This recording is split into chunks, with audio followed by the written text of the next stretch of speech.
Tá. Cara, tu tem algum plano pra gente dar um jeito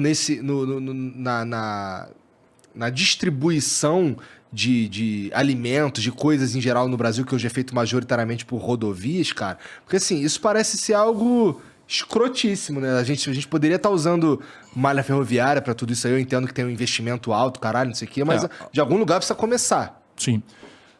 Veja, um país tem a seguinte característica: concentrada a sua população lindeira ao litoral e concentrada a sua produção em grandes volumes, pela característica precária da nossa economia, que é mineração e grãos, no interior. Qual é a óbvia modalidade de logística que um país com essa característica deveria ter? Ferrovia do interior para o litoral, cabotagem no litoral. A influência da indústria automobilística revoga e estabelece uma malha rodoviária de 70 mil quilômetros federais. E aí você introduz o frete rodoviário, que agora se inviabilizou. Porque com essa política de preço, virou caótico, porque o camarada sai de São Paulo para entregar um frete em Recife. Eu já vi uns caras falando que ele paga pra trabalhar. Muitos deles estão pagando para trabalhar e caindo fora. Caindo fora. Então estão ficando as grandes transportadoras, aí você começa o tal liberalismo, a moda Bolsonaro, é estabelecer tabela de frete, que nunca é cumprida, que não cobre nada. Então é um negócio de doido. Então, evidentemente, você primeiro tem que controlar de volta a política de preço. Por quê? Monopólio. Qualquer manual de capitalismo sabe que, se não houver concorrência, o preço tem que ser administrado pelo governo. Por quê? Porque a presunção do mercado é que a concorrência obriga ao equilíbrio. Como eu não tenho um monopólio, como é que eu vou? Aí você dá, mas privatiza a Petrobras. É um negócio de maluco. Por quê? Vamos lá, a Petrobras já privatizou uma refinaria chamada Landulfo Alves, na Bahia. Só que, meu irmão, é o seguinte, você tem um mapa do Brasil, então a Bahia tem uma refinaria. E ela foi projetada para atender um raio em que a eficiência da logística não tira o preço razoável.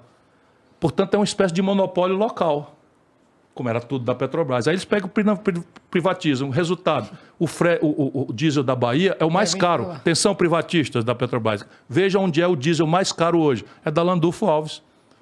Por quê? Porque ela tem um monopólio regional, não tem uma segunda refinaria e não vai acontecer. De quem, né? Vai comprar de quem? Morreu na mão deles.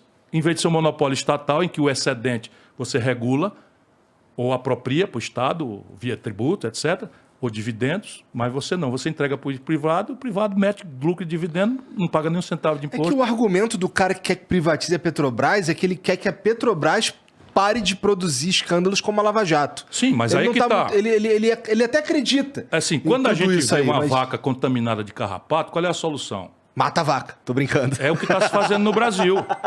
Nem pensa, né, Igor? Então, é o que está se fazendo no Brasil, mata a vaca.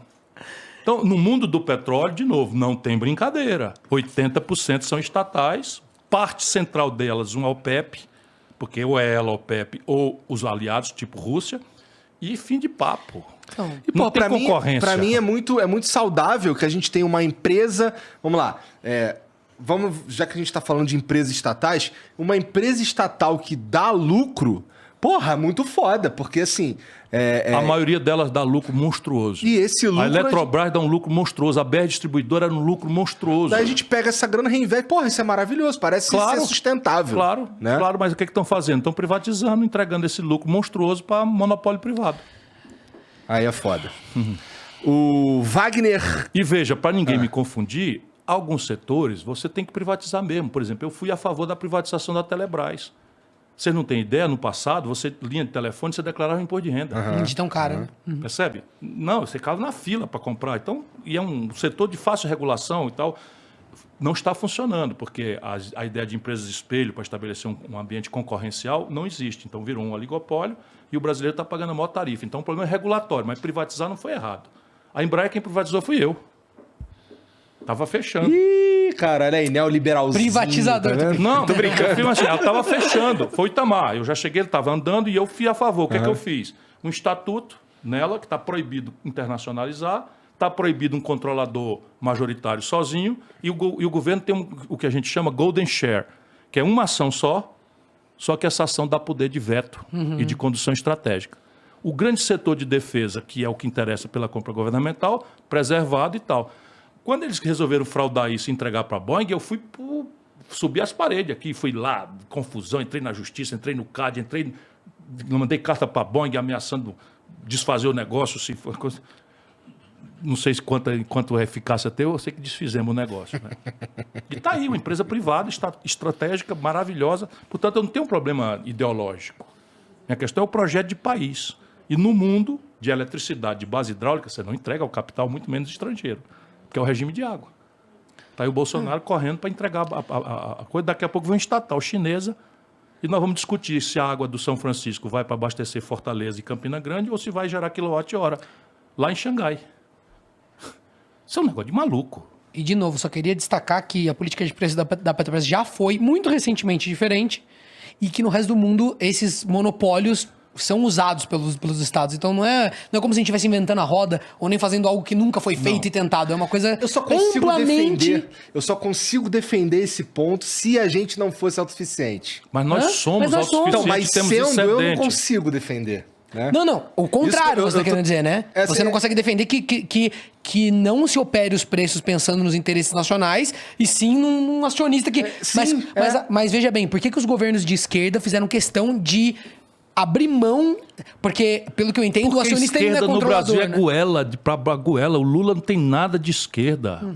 O Lula é um reaça. E veja bem, os Estados Unidos, quando ameaçam vender companhias privadas e públicas deles, eles fazem um alvoroço lá, eles são totalmente contra, né? Eles ficam... Não, aí são duas questões. Os americanos não têm tradição estatal, a não ser num elemento estratégico que é razões de aeroespaciais, defesa, eles fazem e saúde. Então, o que eles fazem? Pega aqui a pesquisa básica e tal, o domínio é totalmente Estado. Em seguida, quando eles fazem o domínio, eles têm um mecanismo perfeito de estender isso para a iniciativa privada. Numa relação absolutamente orgânica, que é como o mundo tem que fazer, associar o Estado com as suas corporações. Tudo bem, mas quando alguém vem tentar comprar essas empresas grandes, rapaz, você eles não tem deixam. ideia. Aconteceu um rolo no Congresso americano porque o Jorge Paulo Lema, aqui da nossa Ambev, desceu para comprar a Budweiser lá. Foi cacete muito. A Budweiser, uma cervejaria. O argumento liberal brasileiro de que, que a gente tem que abrir mão... Aí é outra questão, não é Veja bem. estatal, é questão de capital nacional. Sim, é. Não, é que pensar o capital O Trump ganha eleição, ampla, o Trump ganha eleição denunciando o entreguismo à pátria dos democratas. E dizendo, America First quer dizer o seguinte, eu vou agora criar uma política industrial de comércio exterior, vou hostilizar a China, vou rivalizar com a China, vou fazer a proteção do mercado doméstico norte-americano, enquanto os babacas aqui bate continência, esse Bolsonaro bate continência para os americanos e faz o oposto do que eles fazem. Tá vendo como o Bolsonaro não sabe nem o que ele está fazendo? Presta continência. O Wagner FR mandou aqui, ó. Salve, família. Salve, família. Ciro, você sugeriu ao Gregório demitir a assessoria por incompetência. Não seria o caso de demitir seu marqueteiro, já que ele não consegue fazer você sair dos 8%? E também não é contraditório você atacar o Lula pela condenação, uma vez que você não concorda com as decisões de Sérgio Moro? Repare uma coisa, eu não acho que marqueteiro que resolva problema político. Né? O que resolve problema político é uma relação de liderança. E eu sou de uma geração que tomou nas costas essa polarização, Lula, Fernando Henrique, Lula, Bolsonaro, e essa despolitização que está levando o país para o desastre, mais grave desastre da história. Não tem precedente. É a única vez em 120 anos que o Brasil para 10 anos de economia. Então é o seguinte, o João Santana é um gênio extraordinário, mas ele não faz milagre. Esse milagre quem tem que fazer sou eu, e se for legítimo. O que eu estou lutando, eu estou vendo a coisa tão desastrada para o Brasil que eu me sinto motivado, entusiasmado, apaixonado. E estou dizendo números aqui. Estou num programa que todo mundo pode pegar amanhã, fazer um recorde. O cara é mentiroso e tal. Faz aí. Pega um lulista qualquer, o Ciro mentiu e tal. Não, o Lula não elogiou o Hitler. Disse que era errado, mas que admirava a força de vontade, a determinação do Hitler de querer uma coisa e ir lá buscar e tal. Disse isso, como disse também que... Eu estou falando coisas práticas. Quando terminou o governo do Lula, 20% da população brasileira passava fome. Quando terminou o governo da Dilma, 22% da população passava fome. Agora é 30%. Passa fome. É número. E eles não querem... Então o Ciro está atacando.